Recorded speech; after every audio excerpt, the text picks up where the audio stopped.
प्रयागराज महाकुंभ मेला सिर्फ एक धार्मिक आयोजन नहीं, बल्कि आस्था, विश्वास और चमत्कारों की धरती है। लेकिन इसी भीड़ में कुछ ऐसे चेहरे भी होते हैं जो श्रद्धा का लाभ उठाकर लोगों को लूटने का खेल खेलते हैं। आज की इस कथा में हम जानेंगे कैसे एक शातिर चोरनी और उसके पति ने महाकुंभ में श्रद्धालुओं को ठगने का षड्यंत्र रचा, कैसे एक अघोरी बाबा ने अपनी दिव्य शक्तियों से सबको अचंभित कर दिया और कैसे गंगा मैया ने एक विधवा स्त्री की लाज बचाई। नागा साधुओं और अघोरी बाबाओं की कृपा से भक्तों के जीवन में क्या परिवर्तन आता है? क्या सच में उनके आशीर्वाद से इंसान के सारे कष्ट समाप्त हो जाते हैं? इन सभी रहस्यों से पर्दा उठाने के लिए इस कथा को अंत तक ध्यान से सुनें, क्योंकि अधूरी सुनी गई कथा अधूरे ज्ञान के समान होती है और अधूरा ज्ञान हमेशा हानिकारक होता है। महाकुंभ में श्रद्धालुओं का जनसागर उमड़ा पड़ा था। हर कोई संगम में डुबकी लगाकर मोक्ष की प्राप्ति की कामना कर रहा था। लेकिन इसी भीड़ में एक चालाक पति पत्नी की जोड़ी भी थी, जिनका उद्देश्य आस्था नहीं बल्कि लोगों को लूटना था। जसवंत और उसकी पत्नी गुलाबों नाम से भले ही सीधे साधे लगते थे, लेकिन हकीकत में वे खतरनाक ठग थे। गुलाबों अपनी खूबसूरती और चालाकी से लोगों को फंसाकर उनके गहने और पैसे चुरा लेती और जसवंत दूर खड़ा निगरानी करता। महाकुंभ की इस भीड़ में दोनों का काम आसान था, क्योंकि श्रद्धालु ईश्वर में मग्न थे और अपनी कीमती चीजों का ख्याल नहीं रख पा रहे थे। इस बार पुलिस भी सतर्क थी, क्योंकि उन्हें खबर मिली थी कि जसवंत और गुलाबों महाकुंभ में सक्रिय हैं। लेकिन भीड़ का फायदा उठाकर ये दोनों हर बार की तरह बच निकलने में माहिर थे। भीड़ के बीच गुलाबों ने एक मासूम श्रद्धालु को निशाना बनाया। वह आदमी अपने परिवार के साथ गंगा स्नान के लिए आया था और उसकी जेब में अपने जीवन की सारी जमा पूंजी थी। गुलाबों ने अपनी मीठी बातों और मासूम चेहरे से उसे भरोसे में लिया और चुपके से उसके पैसे और गहने उड़ा ली। जब उस व्यक्ति को एहसास हुआ कि उसकी गाढ़ी कमाई लूट ली गई है, तो उसकी आंखों में आंसू आ गए। वह बार बार गंगा मैया से प्रार्थना करने लगा, हे गंगा मैया, मैं तो आपके दर्शन के लिए पैसे बचाकर लाया था, अब मेरे पास कुछ नहीं बचा। गुलाबों ने यह सब सुना, लेकिन उसके दिल में कोई दया नहीं थी। उसके लिए यह सिर्फ एक धंधा था, जिससे वह और उसका पति ऐश कर सकते थे। इस बीच महाकुंभ में एक विधवा मां अपने बेटे विक्रम के साथ पहुंची थी। बूढ़ी अम्मा के पति का देहांत कई साल पहले हो चुका था। परिवार की सारी जिम्मेदारी अब विक्रम के कंधों पर थी। विक्रम की एक छोटी बहन थी, जिसकी शादी के लिए वे लोग वर्षों से पैसे और गहने इकट्ठा कर रहे थे। मां और बेटे ने सोचा था कि शादी की तैयारियों से पहले महाकुंभ में स्नान कर पुण्य अर्जित किया जाए। वे श्रद्धा भाव से संगम तट पर पहुंचे और बूढ़ी अम्मा ने भावुक होकर कहा, बेटा, कहते हैं कि संगम में स्नान करने से हमारे सारे पाप धुल जाते हैं और हमारे पूर्वजों को भी मुक्ति मिलती है। पहले गंगा स्नान करते हैं, फिर बाकी काम करेंगे। विक्रम ने अपनी मां की बात मानी और वे स्नान के बाद अपने टेंट में लौट आए। उनके पास एक बड़ा बैग था, जिसमें वर्षों की मेहनत से जुटाए गए सोने के गहने और पैसे रखे थे। विक्रम ने खुद इसकी सुरक्षा का जिम्मा उठाया था, लेकिन उन्हें अंदाजा नहीं था कि महाकुंभ की भीड़ में कुछ चालाक शिकारी भी घूम रहे हैं। जसवंत और गुलाबों, जो पहले से ही किसी बड़े शिकार की तलाश में थे, की नजर इस मां बेटे पर पड़ गई। गुलाबों की तेज नजरों ने भांप लिया कि बैग में कुछ कीमती सामान है। जसवंत ने गुलाबों से कहा, यह तो बड़ा शिकार लग रहा है, हमें इस बैग को हासिल करना होगा। गुलाबों मुस्कुराई और बोली, पहले इन्हें फंसाने का इंतजाम करते हैं, रात का इंतजार करते हैं। रात होने पर विक्रम बैग की रखवाली के लिए जागता रहा, लेकिन गुलाबों ने अपनी चालाकी से उसे फंसाने की योजना बना ली थी।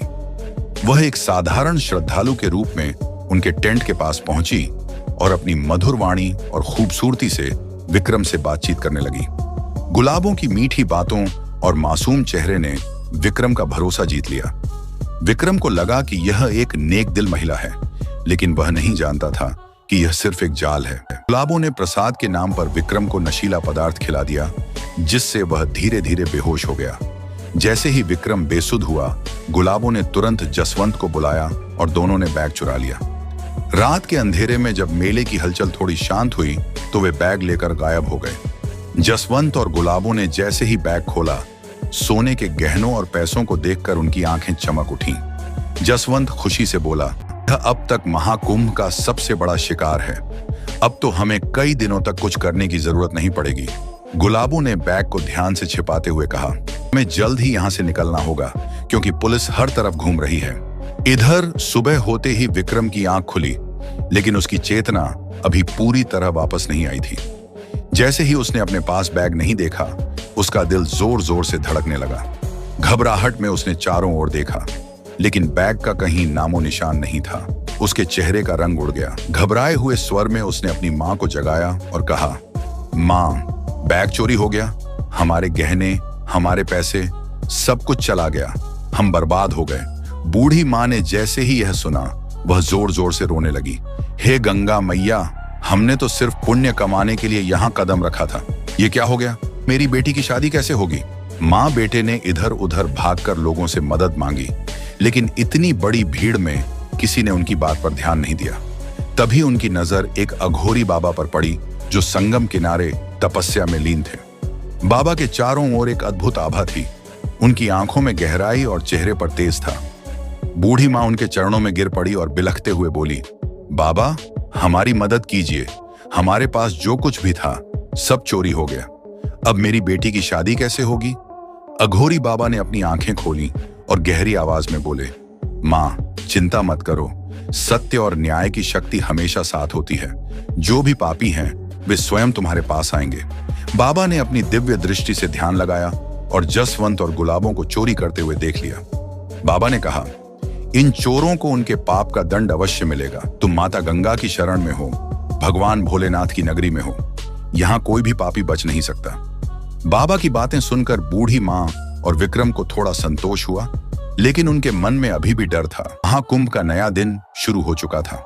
संगम पर श्रद्धालुओं की भीड़ उमड़ पड़ी थी, लेकिन बूढ़ी माँ और विक्रम के चेहरे पर दुख और चिंता की छाया थी। वे अघोरी बाबा की बातों पर भरोसा कर रहे थे, लेकिन उनके मन में यह भय भी था कि उनका खोया धन और गहने वापस मिलेंगे या नहीं। वे संगम तट पर बैठकर गंगा मैया से प्रार्थना करने लगे। बूढ़ी माँ रोते हुए कह रही थी, हे गंगा मैया, आपने हमेशा अपने भक्तों की रक्षा की है, मेरी भी रक्षा कीजिए। मेरी बेटी का भविष्य अंधकार में न जाने दीजिए। विक्रम ने आसपास के लोगों से मदद की गुहार लगाई, लेकिन मेले की भीड़ में किसी ने उनकी बात पर विशेष ध्यान नहीं दिया। इसी बीच अघोरी बाबा ने अपनी सिद्धियों का प्रयोग करने का निश्चय किया। उन्होंने बूढ़ी माँ और विक्रम के पास आकर कहा, माँ, तुम्हारा दुख मैं देख सकता हूँ। सत्य की शक्ति सबसे बड़ी होती है। इन चोरों को उनके कर्मों का दंड अवश्य मिलेगा। बाबा ने अपने कमंडल से जल छिड़का और मंत्रोच्चार शुरू किया। उनके तपोबल से पूरा वातावरण गंभीर हो गया और उनकी दिव्य शक्ति ने अदृश्य रूप से चोरों को अपनी ओर खींचने की प्रक्रिया शुरू कर दी। दूसरी ओर जसवंत और गुलाबों चोरी किए गए गहनों और पैसों को लेकर खुशियां मना रहे थे। महाकुंभ के पवित्र स्थल पर चोरी करना जसवंत और गुलाबों को भारी पड़ गया। गुलाबों की सुंदरता धीरे धीरे नष्ट हो गई और जसवंत के शरीर पर लाल लाल दाने उभर आए और जसवंत गुलाबों ने आत्मसमर्पण कर दिया। उन्होंने जेल में अपने जीवन को सुधारने का संकल्प लिया। इधर बूढ़ी अम्मा ने गंगा मैया और बाबा को धन्यवाद दिया। उनकी बेटी की शादी सादगी और भव्यता के संगम में संपन्न हुई। पूरे गांव में खुशी लौट आई। यह कहानी सिखाती है कि सत्य और पुण्य का मार्ग कठिन हो सकता है, लेकिन अंततः विजय उसी की होती है। हर हर महादेव।